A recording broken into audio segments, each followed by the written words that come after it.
Aisyah radhiyallahu anha pernah juga begitu lagi puasa, ingin berbuka puasa lalu tidak ada sama sekali makanan kecuali roti kering. Maka ada orang yang minta di depan pintu rumahnya, maka Aisyah pun berkata pada pembantunya radhiyallahu anhum ajma'in, berikanlah kepada fakir miskin ini. Pada saat diberikan, pembantu itu mengatakan, apa yang akan kita makan? Buka puasa tidak ada makanan. Maka kata Aisyah dengan penuh keyakinan, Allah pasti akan mendatangkannya. Sebelum menjelang azan maghrib, datanglah seseorang dari penduduk Madinah memberikan seekor kambing yang utuh, diberikan dengan dihiasi dengan minyak samin dan za'faran. Utuh diberikan ke rumah Aisyah anha. Lalu Aisyah pun berbuka puasa dengan pembantunya pada saat sambil berkata, makanlah daging ini, sesungguhnya ini lebih baik daripada roti yang sudah kamu infakkan itu. Abu Dahda radhiyallahu anhu, sahabat Nabi yang mulia luar biasa. Beliau mendengarkan firman Allah turun di dalam surah Al-Baqarah 245 yang bunyinya, a'udzubillahi minasyaitonirrajim, man dzalladzi yuqridullaha qardan hasana. Siapakah yang ingin meminjamkan untuk Allah dengan pinjaman yang baik? Maka Abu Dahda datang kepada Nabi SAW mengatakan, ya Rasulullah, apakah Allah minta pinjaman dari kita? Kata Nabi SAW, iya. Maka kata Abu Dahda, ulurkan tanganmu ya Rasulullah. Lalu diulurkan tangan Nabi SAW, lalu dia memegang mengatakan, aku telah meminjamkan kebun kurmaku kepada Allah. Isinya 600 pohon kurma. Semuanya karena Allah.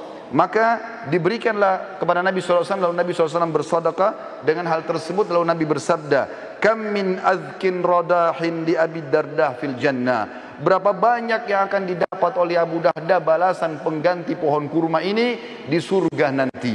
Terus Nabi SAW ulangi sampai banyak di antara sahabat yang menangis melihat sedekah tersebut.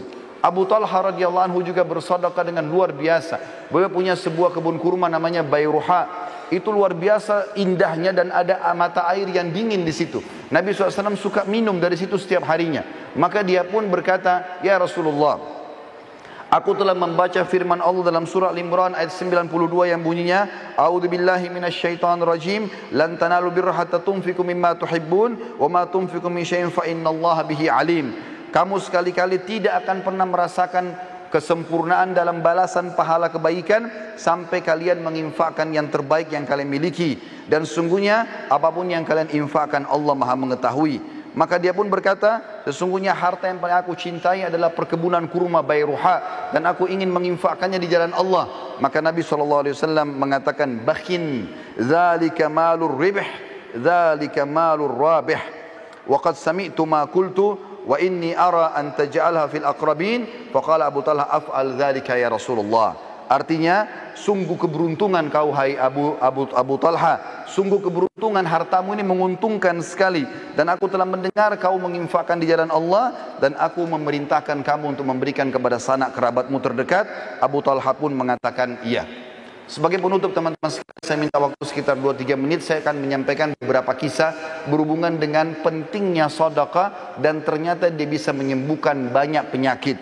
Di antaranya disebutkan bahwasanya, atau beranjak daripada hadis Nabi SAW, dengarlah saudaraku seiman yang masih punya penyakit kronis, yang sudah bertahun-tahun tidak sembuh penyakitnya, yang punya masalah tidak selesai-selesai, ribut dalam rumah tangga, anaknya sakit, pekerjaannya tidak berkembang, apa saja. Sabda Nabi SAW yang masyhur dalam hadis sahih riwayat Al-Baihaqi, dawu mardakum bis sadaqah wa hassinu amwalakum biz zakah wa iddu lil bala'id du'a. Obatilah orang-orang yang sakit di antara kalian dengan sedekah, bentengilah harta kalian dengan zakat, dan siapkanlah untuk menghadapi musibah dengan doa-doa.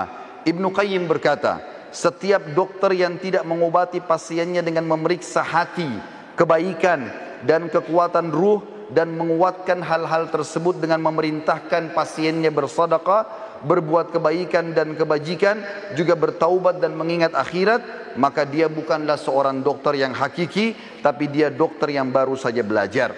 Disebutkan dalam sebuah kisah bahwasanya seseorang datang kepada Abdullah bin Mubarak. Dia mengatakan, hai Abdullah bin Mubarak, seorang ulama tabi'in, lututku telah mengeluarkan nanas selama 7 tahun. Aku sudah coba berobat di sana sini tapi tidak pernah sembuh. Maka Abdullah bin Mubarak mengatakan, keluarkan harta terbaikmu, lalu alirkanlah air untuk muslimin, gali sumur, maka aku berharap dengan itu Allah menyembuhkan penyakitmu.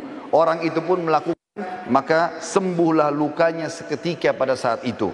Seorang ibu lagi divonis sakit keras, tidak bisa sembuh lagi, maka anaknya keluar mencari fakir miskin dan bersedekah. Pada saat dokter mengatakan sudah tidak akan pernah sembuh lagi, ternyata ibu tersebut setelah si anak mencari orang miskin dan sengaja bersedekah untuk itu, maka Allah sembuhkan ibunya dari penyakit kronis. Allah subhanahu wa ta'ala juga dalam kisah yang lain mengangkat penyakit kanker dari seorang laki-laki yang sudah divonis tidak akan pernah bisa meninggal, tidak akan bisa hidup lagi. Dari Saudi dia berangkat ke Eropa untuk membiayai kankernya, dan ini ada beberapa organ tubuh yang harus dirusak dan diangkat. Maka dia pun pulang ke negaranya, pamit dengan kerabat-kerabatnya, mungkin dia akan meninggal setelah operasi ini, menyusun seluruh harta-hartanya. Pada saat dia menuju ke bandara, ditemukan ada satu orang miskin di pinggir jalan. Lalu dia pun memberikan harta yang terbaiknya pada saat itu. Setelah dia tanya, ternyata ada seorang ibu yang mengumpulkan tulang-tulang bekas makanan orang di pinggir jalan. Ditanya, kenapa anda kumpulkan tulang-tulang ini ibu? Dia mengatakan, karena saya ingin memasak buat anak saya yang sudah berapa hari tidak makan. Maka dia pun memberikan harta terbaiknya sekitar 5.000 real pada saat itu. Lalu dia pergi berangkat ke Eropa dengan tidak berpikir kalau sedekah itu bisa membantunya. Begitu tiba di rumah sakit, maka dokter semuanya mengatakan, kamu sudah berobat kemana? Kenapa tiba-tiba kankermu sudah tidak ada? Apa kau permainkan kami? Kata dia, sama sekali saya tidak pernah berobat ke dokter, tidak berobat ke rumah sakit, tapi saya sudah mengeluarkan sedekah di jalan Allah. Maka dokter-dokter tersebut pun mengatakan, sungguh ajaran agamamu benar. Lalu mereka akhirnya masuk Islam justru karena sembuh, atau orang ini sembuh dari penyakit kanker karena bersedekah.